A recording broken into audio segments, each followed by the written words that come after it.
Hello AP Calculus AB. This is going to be a video lesson introducing integration as well as looking at the beginning of section 6.8.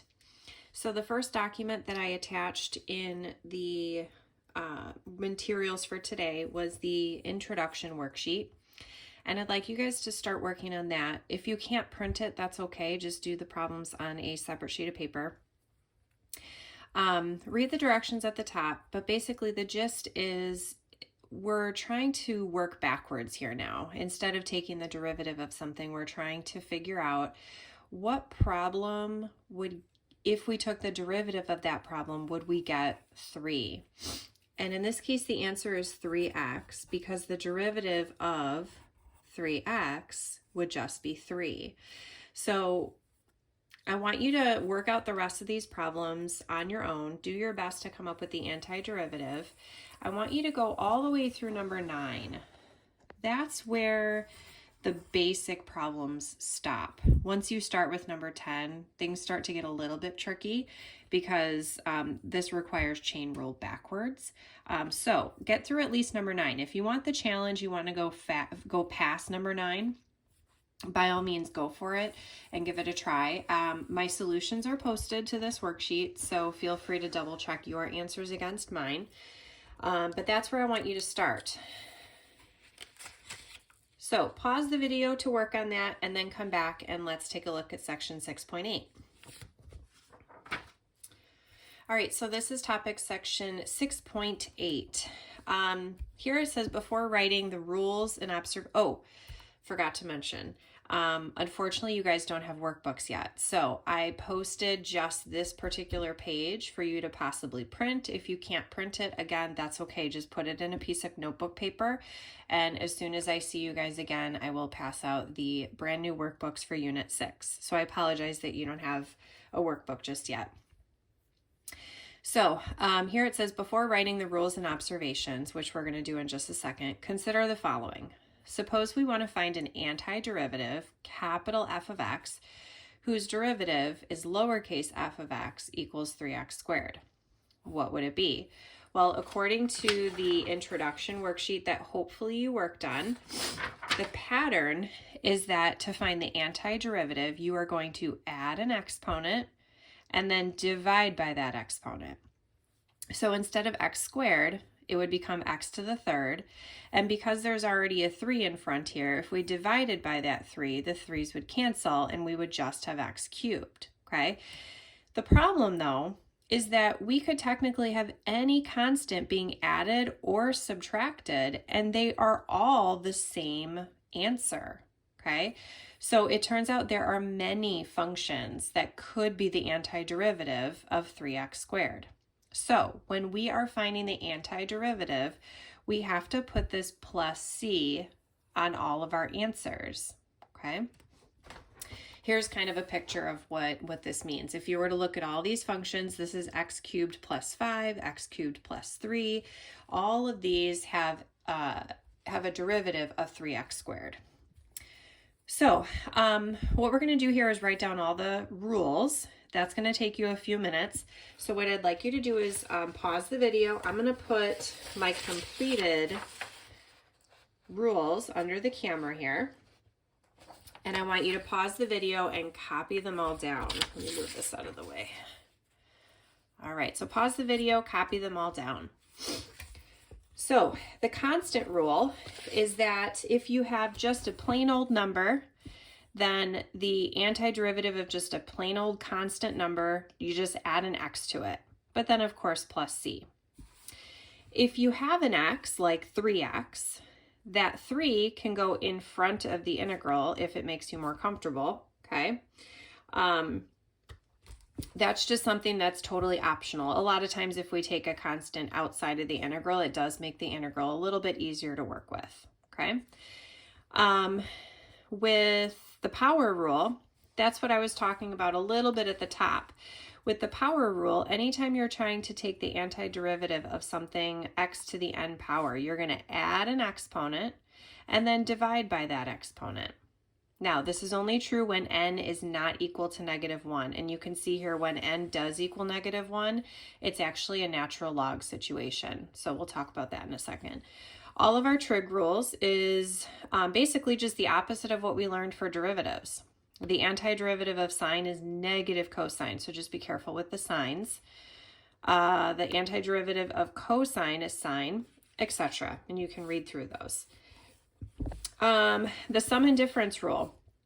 If you have a polynomial and things are being added together, feel free to split the sections, okay? If you've got a couple different functions, you don't have to integrate them together at the same time. You can separately integrate them. This is my favorite. The integral of e to the x is still just e to the x, but of course, don't forget about the plus c. Now, this is one that we've never seen before, okay? And this particular rule right here, you've actually never seen either. The derivative of a constant to an x power, the answer to that is natural log of that constant times basically the original problem. So this is something you've never seen before, but the integral comes up a little bit more than we had seen the derivative in Unit 3. So this is something you're going to want to keep in mind. It comes up in Delta Math quite a bit, so maybe just put a note next to your number 7 here and put that you might need to refer back to this during some of your homework problems. All right, and then this comes up a lot, the natural log rule. If you have x to the -1 or 1 over x, remember it's when your power is -1, it's actually a natural log situation. So the integral of 1 over x is the natural log of x, but you have to do the absolute value because otherwise the solution won't exist if x is negative, or I should say 0 as well, less than 1. And then of course, don't forget your plus c, okay? One thing we're going to talk about when we get back in person is the notation. You guys might be questioning kind of why is there a dx after everything here, okay? And we'll talk about that a little bit more in person. I didn't want to take up video time to do that, but for now, just know that your integral has to be there, your function has to be there, and then you have to have dx, okay? All right, so what we're going to do now is look at the examples at the bottom of the page. All right, so we have 6 examples at the bottom. They're all technically example 1. And once we do those 6 examples, we will be done with the notes. We will do the back side of the notes, which I did not post yet. We'll do that together on Wednesday. So here we go. It says evaluate each indefinite integral. Indefinite integral means that we don't have bounds. We don't have a boundary here and a boundary here. And we'll get to talking a little bit more about that as we get more into integration. So what we're going to do first is we're going to separate it using the subtraction. I do recommend that if you did print the notes, I would recommend writing kind of small because there's not a ton of space here, and it, especially for D, my work does take up just about all the room. All right, so what we're going to do is we're going to take the integral of the first part, 3x squared, don't forget your dx using correct notation, and then minus the integral of 4, don't forget your dx. So notice you need that dx notation after each integral. And then we're going to integrate each part. So for the first part here, the 3 can come out if you're comfortable with that. If you want to keep it in front, you can. Okay. And now the 4 can't really come out front. We're going to integrate that a little bit, in just a second. You can't remove a constant unless there's also a variable there. Okay, so here we go. If we're going to integrate x squared, that means we're going to add an exponent. Now I have a 3 on the outside already. I'm going to add an exponent, making it to the 3rd power, and then I'm going to divide by that power, that exact same number. Okay, so that first integral is done, minus integrating 4 gets us 4x. And then don't forget your plus c, of course. And then we just have to clean it up a little bit. I'm going to try to squeeze this in without interfering with part B, although part B is very short.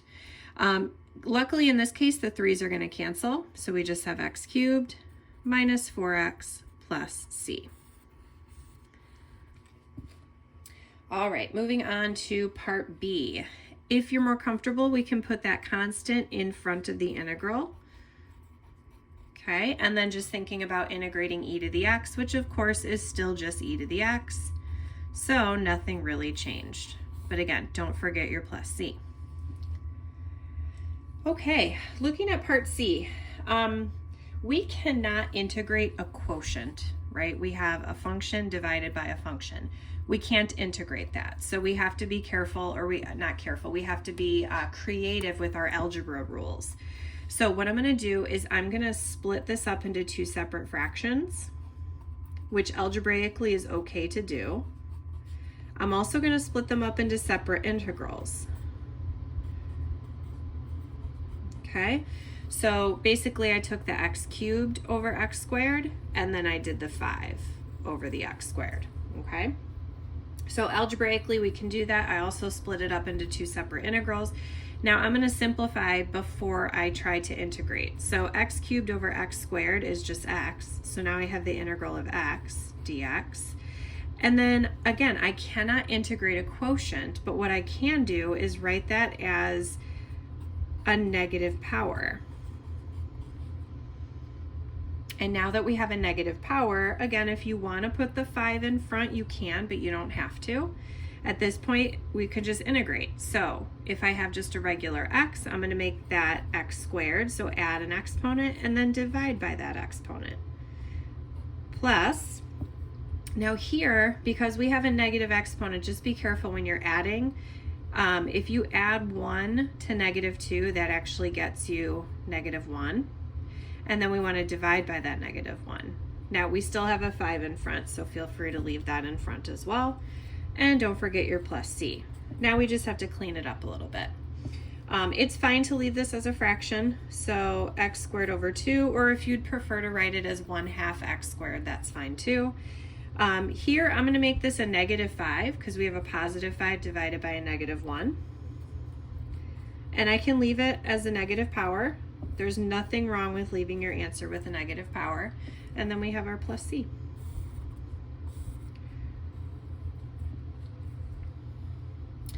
All right, moving on to part D. So part D takes up a lot of room, I think, just because there's a lot of algebra steps. So part D, we're going to start in the same way that we started with part C, and we're going to split it up into 3 separate fractions with 3 separate integrals. Now, this also makes it a little trickier because what we've got going on here is we have a square root in the denominator, so I'm going to write that as x to the 1/2, okay?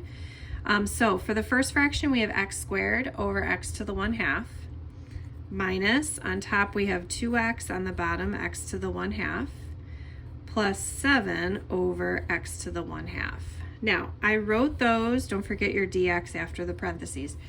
I wrote those with x to the 1/2 because now we're able to subtract our exponents and simplify algebraically. So let's do that. I'm also going to separate into 3 separate integrals at the same time. So here we want to subtract our exponents. So 2 minus 1/2 would get me x to the 3/2 dx minus our integral. If you want to put that 2 in front of your integral, you can. But again, that's kind of optional. And then we're going to do 1 minus 1/2. So that's going to be 2x to the 1/2. Don't forget your dx. Plus the last integral. And I'm going to write that as 7x to the negative 1/2 power. Okay. Now what I can do is finally integrate because we've simplified everything down to a single term. So remember, when we integrate, we add 1 to the exponent, and then we divide by that exponent. Now, one thing that we didn't talk about, though, is if your exponent is a fraction, instead of dividing by a fraction, it's easier to multiply by the reciprocal. So, for example, here if I want to integrate x to the 3/2 power, I add an exponent, which is going to be 5/2 power. But then instead of dividing by 5/2, I can multiply by 2/5. It just looks a little prettier, okay? Minus, now I'm going to leave the 2 there, but I'm going to multiply by something in front of it. So if I add 1 to my power here, that's going to get me 3/2, but then I can multiply by 2/3. Okay. I've got a negative here, but that's not going to affect my sign here. So keep the 7.